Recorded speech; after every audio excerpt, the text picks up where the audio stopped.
Hai teman-teman, ketemu lagi. Kita belajar yuk mengenal arti simbol hati kudus Yesus. Gereja kita mempunyai nama hati kudus. Yuk kita belajar kenal. Hati merupakan simbol cinta kasih dan kedalaman perasaan manusia. Kita mengenal dan menghormati hati Yesus yang Maha Kudus dan hati Maria yang tak ternoda. Tapi sekarang ini kita akan memahami simbol hati kudus Yesus dulu ya. Yang pertama adalah nyala api. Gambar hati kudus paling jelas mengingatkan akan sengsara Kristus di kayu salib. Ada mahkota duri. Salib biasanya di atas jantung dan luka dari tombak yang menembus sisinya. Tetapi mengapa hati kudus selalu ditampilkan seolah-olah terbakar? Itu tentu saja tidak terjadi pada penyaliban. Ada 3 alasan di balik ini. Pertama, kita harus ingat bahwa persembahan diri Kristus di kayu salib adalah penyempurnaan sempurna satu kali dari semua pengorbanan perjanjian lama. Ini tentu termasuk persembahan bakaran, merupakan bentuk pengorbanan tertinggi di Israel kuno. Menurut The Jewish Encyclopedia, bentuk awal dari pengorbanan tersebut adalah apa yang Abraham lakukan dengan Ishak, di mana kayu bakar telah dikumpulkan putranya sendiri sebelumnya. Kedua, api selalu dikaitkan dengan esensi ketuhanan dalam perjanjian lama. Ingatlah kembali semak yang terbakar yang berbicara kepada Musa, awan api yang menghuni gunung Sinai, dan nyala api dari atas yang memakan pengorbanan Nabi Elia. Penjelasan ini cocok dengan kisah Injil tentang penyaliban, di mana penusukan lambung Kristus mengungkapkan hatinya pada saat yang sama.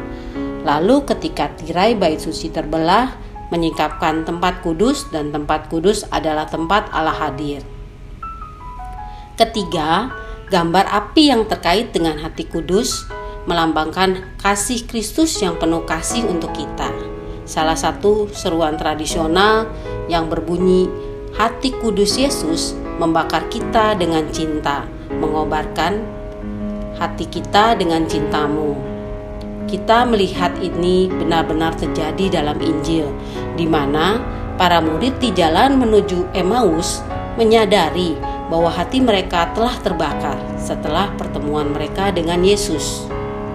Setelah tadi kita bahas tentang nyala api, kemudian adalah yang kedua, sinar cahaya. Lihatlah lebih dekat pada gambar hati kudus.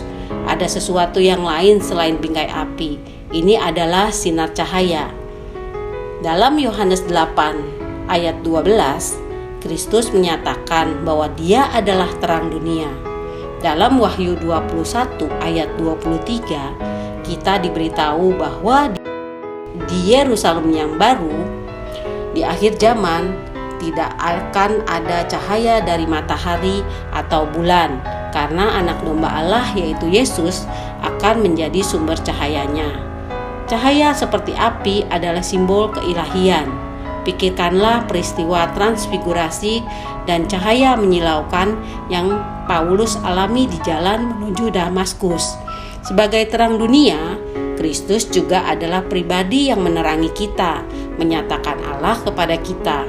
Hati kudus merupakan puncak dari pewahyuan diri ilahi yang menunjukkan kepada kita kedalaman kasih Allah bagi kita. Selanjutnya yang ketiga adalah panah. Simbol mahkota duri dan tombak itu masuk akal, namun terkadang hati kudus juga digambarkan dengan panah.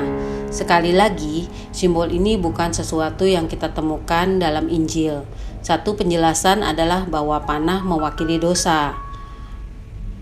Panah ini dalam metafora Romawi kuno berarti cinta, yang menurut mitos kuno terjadi ketika dewa asmara menembakkan panah kepada hati para kekasih. Yang keempat adalah mahkota duri. Berbeda dengan panah, mahkota duri dilaporkan dalam Injil, tetapi dalam gambar tradisional, mahkota dilukiskan melingkari hati kudus. Sedangkan dalam kitab suci, mahkota diletakkan di kepala Yesus. Satu catatan tradisional menawarkan penafsiran. bahwa mereka melihat mahkota dipindahkan dari kepalanya ke hatinya. Mereka merasa bahwa ujungnya yang tajam selalu menusuk di sana. Mereka mengerti bahwa inti dari penderitaannya adalah penyaliban hati.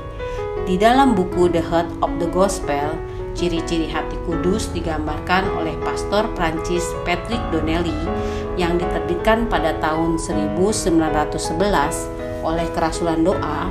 Beliau menggambarkan bahwa meletakkan mahkota di sekitar hati kudus menekankan fakta bahwa Kristus merasakan luka-lukanya sampai ke lubuk hatinya yang paling dalam. Apalagi setelah kebangkitan, mahkota duri menjadi mahkota kemenangan.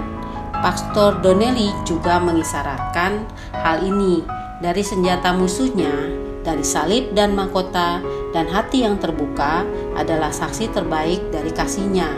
Dalam kontes gladiator kuno, pemenang juga dimahkotai. Dalam Wahyu 19 ayat 12, Kristus memakai banyak mahkota, dan orang-orang percaya akan menang atas dosa dan setan dan menerima mahkota kehidupan. Akhirnya, menurut Santa Margareta Maria, biarawati Prancis abad ke-17 yang membantu memulai devosi, mengatakan tiap duri menunjukkan banyaknya dosa individu manusia yang menusuk hati Yesus. Dalam sebuah surat yang menceritakan kembali penglihatan pribadi yang telah diterimanya, dikatakan, "Saya melihat hati ilahi ini seperti di atas tahta api, lebih cemerlang daripada matahari dan transparan seperti kristal. Hati ini memiliki luka yang menganga dan dikelilingi oleh mahkota duri, menandakan penusukan hatinya disebabkan oleh dosa-dosa kita." Dan yang kelima adalah salib. Seperti duri, salib berakar dalam Injil. Dalam Injil, Kristus digantung di kayu salib. Hatinya sama-sama dikerdilkan, tetapi dalam gambar hati kudus, gambar hati membesar dan salib telah menyusut. Selain itu, daripada hati dipaku di kayu salib, salib sekarang tampaknya ditanam di dalam hati. Seperti dikatakan oleh Santa Margareta Maria, bahwa seluruh realitas penyaliban mendapatkan maknanya dari dan tidak dapat dipahami selain dari hati Yesus. Seperti yang ditulis Pastor Donnelly, hati selamanya mendukung bobot salib. Sungguh, hati Yesuslah yang membuat salib bermakna bagi kita dewasa ini. Tuhan Yesus memberkati.